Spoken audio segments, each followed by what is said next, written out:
Bonjour, bienvenue à l'Acoustique avec Cédric. Aujourd'hui nous recevons un artiste de grand talent. Je dis grand parce qu'il a beaucoup de talent effectivement. Il s'appelle June Sweeton, ça va ? Ça va, super. Bienvenue. Merci Cédric. Merci en tout cas pour l'invitation. En fait, j'ai vu que tu étais parti dans ta jeunesse faire un peu le tour du monde dans un van avec ta maman, c'est ça ? Alors le tour du monde, c'est beaucoup dire, mais je suis parti vivre en Afrique, j'ai grandi en Afrique. D'accord.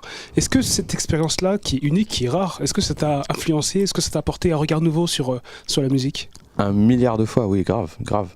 Déjà, dans mes projets, il y a beaucoup d'influences africaines, malgré que je sois blanc. Mais moi, je dis souvent que africain n'est pas une couleur.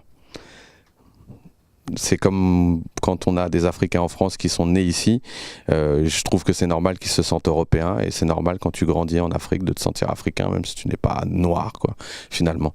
Mais la musique, oui, grave. Puis ce que j'aime dans la musique africaine, c'est qu'il y a tellement de... Il y a un panel énorme, que ce soit de l'Afrique du Sud avec la musique. Pour moi, le gospel, c'est vachement influencé de la musique sud-africaine. Mais voilà, le bikutsi, le soukous, la musique nigériane avec l'afrobeat, Fela, la musique maghrébine, même les 6-8, etc. Il y a vachement de choses. Je vois dans ton parcours qu'effectivement tu as aussi bossé dans le hip-hop, parce que là effectivement on reste encore dans le grand écart, la culture musicale, le hip-hop, Common Sense, moi dont je suis fan, The Roots aussi, Keza Jones. Ouais. Alors, comment est-ce qu'on fait ce grand écart avec des courants musicaux aussi différents ? Est-ce qu'on se sent à l'aise partout, ou est-ce qu'on essaie d'arriver comme ça avec avec des a priori ? Moi je pense que j'ai pas trop d'a priori dans ce que je fais en général. Surtout dans la musique. Le hip-hop, après l'Afrique, je suis arrivé en France et j'ai grandi en cité, donc malheureusement, tu vois, c'est aussi tous ces clichés-là, certes, mais j'ai grandi dans la pure culture hip-hop, en fait. Avec, donc, du coup, une ouverture d'esprit sur d'autres choses, de par aussi peut-être vraiment la prime enfance. Et puis, mes parents, l'éducation, tu sais, l'éducation, ça fait tout chez nous. Donc, le fait d'avoir écouté pas mal d'autres choses, Marley. Moi, j'ai grandi avec un groupe qui s'appelle Dire Straits, tu vois, rien à voir avec la musique africaine et le hip-hop, tu vois.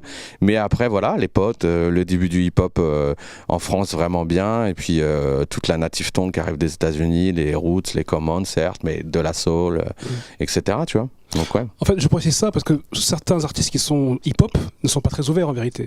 Ils restent dans leur monde hip-hop, des fois un peu R&B, mais c'est vrai que faire le grand écart entre le hip-hop et le jazz, en général, c'est pas fréquent. Alors, je suis d'accord avec toi, et en même temps, la France, on a une particularité, c'est qu'on a une diaspora qui est très très forte et qui sait d'où elle vient.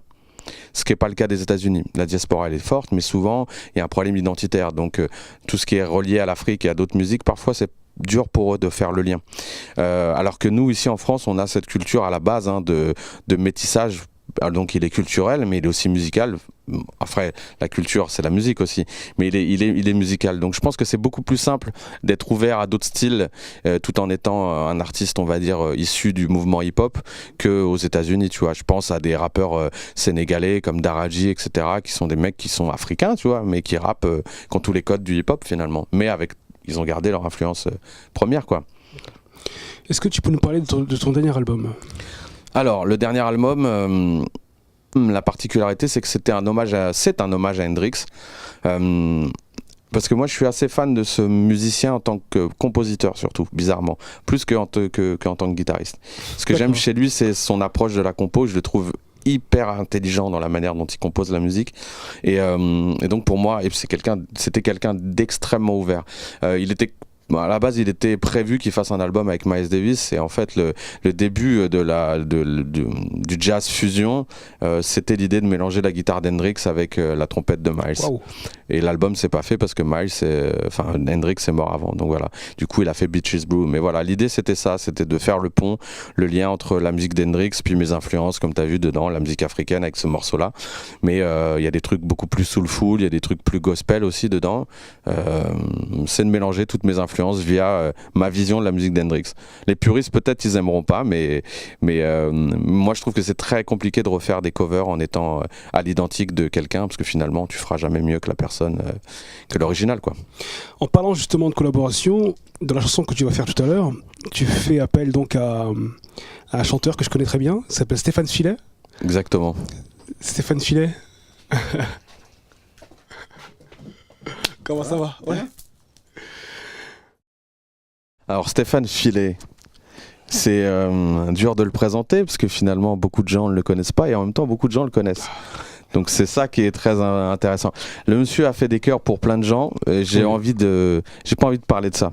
Parce que finalement, c'est surtout un chanteur. Donc très ce grand mec-là, chanteur. voilà, un très grand chanteur. Je pense que même dans la soul française, c'est notre Marvin Gaye à nous, c'est notre plus digne représentant de ce qu'est une voix masculine dans le chant soul. Donc voilà, et c'est un ami de très longtemps. Je pense que surtout à la base, on est plus potes qu'on devait jouer ensemble.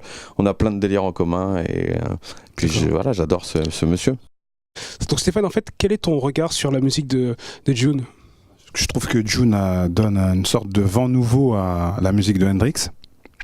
Et c'est vrai que la musique de Hendrix, de prime abord, on pense que c'est du rock, alors que c'est rempli de soul.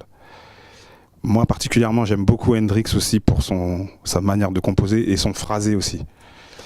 J'ai eu l'occasion de travailler avec un réalisateur américain à New York et qui, avant de commencer mes sessions, il m'avait dit « Va écouter Red House » de Hendrix, Little Wing, et tu étudies le phrasé de Hendrix.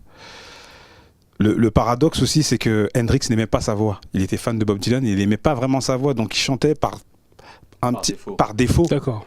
Et ce que j'apprécie, c'est qu'il ne fait pas son chanteur. Et il a un phrasé très atypique, très atypique. J'ai essayé de... Et donc quand June m'a proposé de faire partie de son projet, j'ai accepté tout de suite. D'accord. Alors maintenant les amis, on va écouter Stéphane Filet en live. Bien sûr, June sur son magnifique projet de reprise de chansons de Monsieur Hendrix. En live, June Sweet On en acoustique avec Cédric.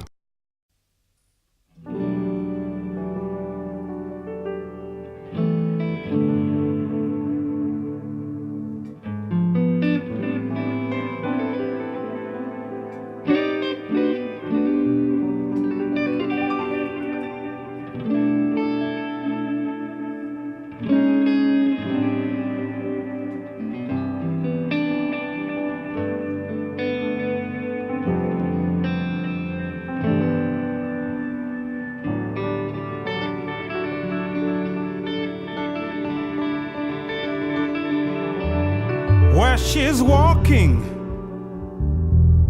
through the clouds with a circus mind that's running wild. Butterflies and zebras and moonbeams, fairy tales. That's all she had to think about. Riding in the wind.